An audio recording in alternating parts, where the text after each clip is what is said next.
Tensions are increasing in France as the fuel crisis continues. Fights are breaking out at petrol stations. Police cars running out of petrol. Huge lines.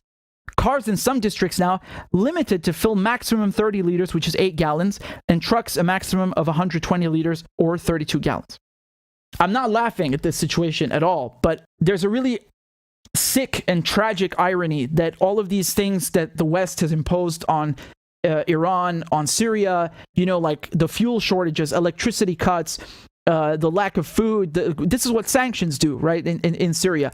And Syria had so much wheat. It was exporting wheat to Italy, There was more than enough. People did not have bread lines. Now you do have bread lines, and you have people. I asked my cousin, man, you got to wait sometimes 2 days just to get at the gas station. 2 days. That's how bad it is sometimes. And now you're seeing these things in Europe. So everything that Western countries, especially the US and UK, have allowed to transpire and have imposed on victims in Venezuela, these countries that they vilified, it's now coming home to roost. And I don't think it's funny. I don't think it's like justice or something, because the people that are waiting in these lines now, whether it's in Paris or, whether you're paying $7 a gallon in California, these are not the ones who put sanctions on, other countries. They're also civilians, and now they're being screwed.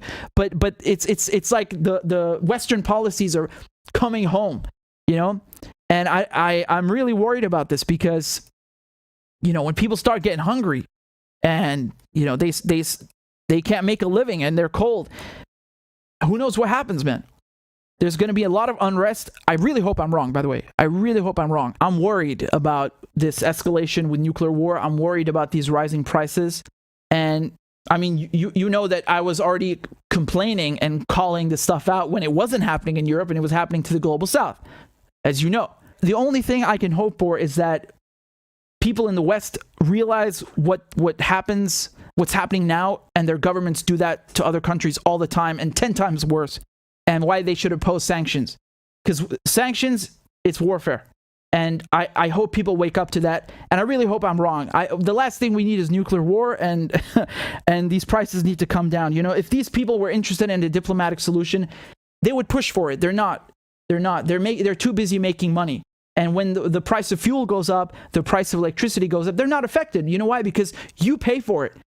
There are British members of parliament, MPs, they get to claim their energy bill as part of their expenses. What does that mean? That means that British taxpayers have to pay the bills. You as a citizen or a resident in the UK, you have to pay the higher energy prices. But don't worry, your member of parliament doesn't pay shit. Actually, you pay it too.